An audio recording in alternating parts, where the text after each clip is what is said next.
Hello everyone and welcome back, hope we are well. So guys, I'm going to share a watch with you today which in my opinion can be a perfect first automatic watch for anyone, can be a perfect watch to start a collection.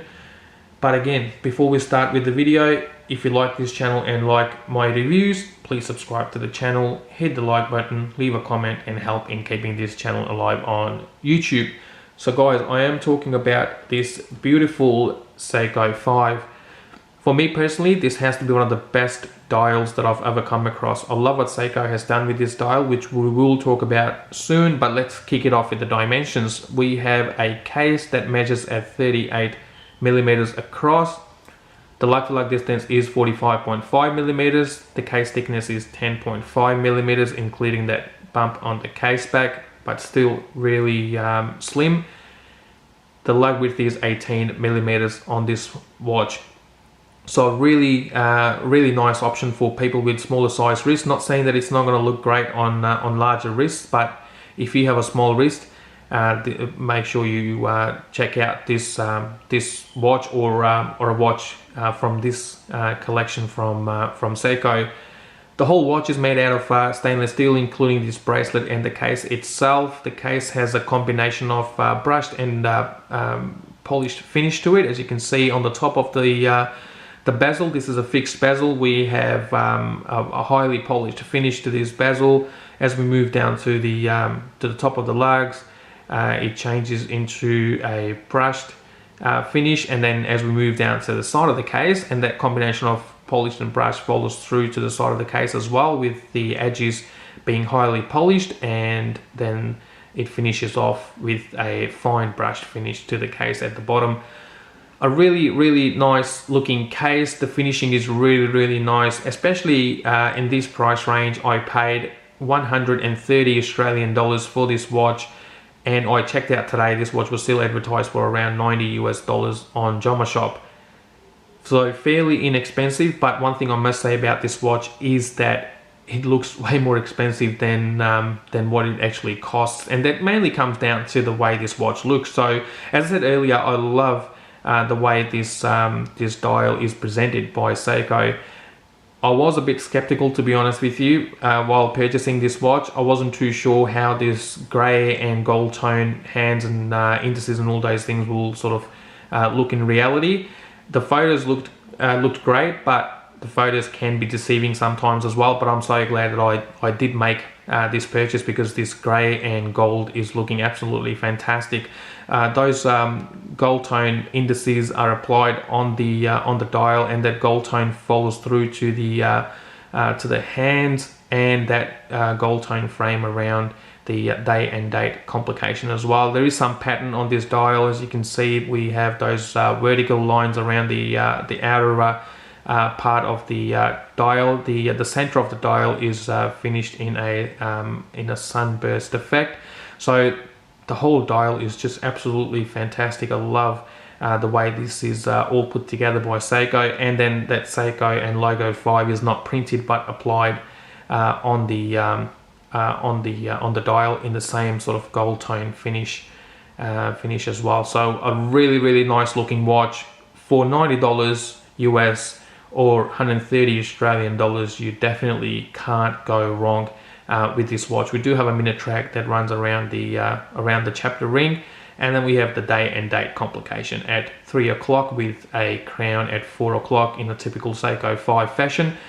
The crown is a bit too small for my liking. It does submerges into the case as well. As you can see, it does take some getting used to when you're looking at changing or setting the time, day and date on this watch. But over time, I'm pretty sure most people will get used to it, but it is a bit too small for my liking. But it is a pull and push crown. To set the day, date and time is quite straightforward. When you pull the crown out to position 1, rotate the crown in a clockwise position and you'll be able to set the date. Rotate the crown in an anti-clockwise position and you'll be able to adjust the day. When you pull the crown out to its final position, that's where you'll be able to adjust or set the time on this watch. So fairly straightforward. We do have some lume on this watch as well. Those little dots, as you can see around the minute track, have lume, and there is lume on the hour and the minute hand. There's no lume on the seconds hand.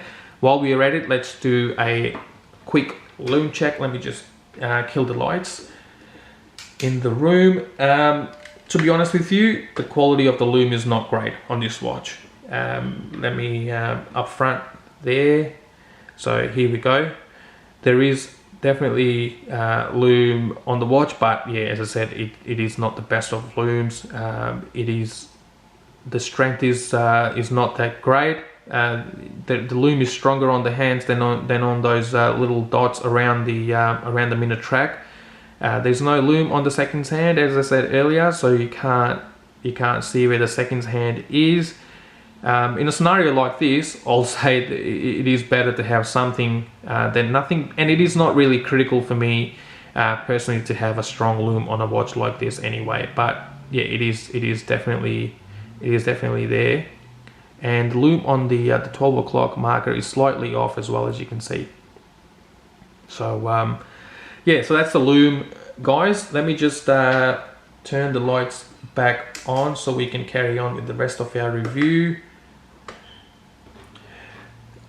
The glass on the top is Seiko's Hardlex Crystal. There is some anti-reflective coating on the glass, but not a lot, and this will be easily scratchable as well. So if you do end up buying this watch and you have some money left in the budget, I'll highly recommend changing or swapping that glass out for a sapphire crystal. And the other thing I'll highly recommend changing is this stainless steel bracelet, which I'm not liking at all. That's why I haven't adjusted this watch, or adjusted this stainless steel bracelet to my wrist. It does feel cheap. I know that the watch is quite inexpensive, so I can't be too picky or complaining about this bracelet. So I'm not going to complain about this bracelet. If you have this watch or end up buying this watch, you might like this bracelet and still wear this watch with this bracelet, but I'm going to swap this out for a leather strap, which is on the way. With this 18mm lug width, there'll be so many options out there for you to choose from. This watch, this strap, or bracelet, does rattle a little bit. It does feel cheap, but again, some people might still like the way it is. We do have a stamped clasp on this though. This is a fold over clasp with 2 pushers on either side.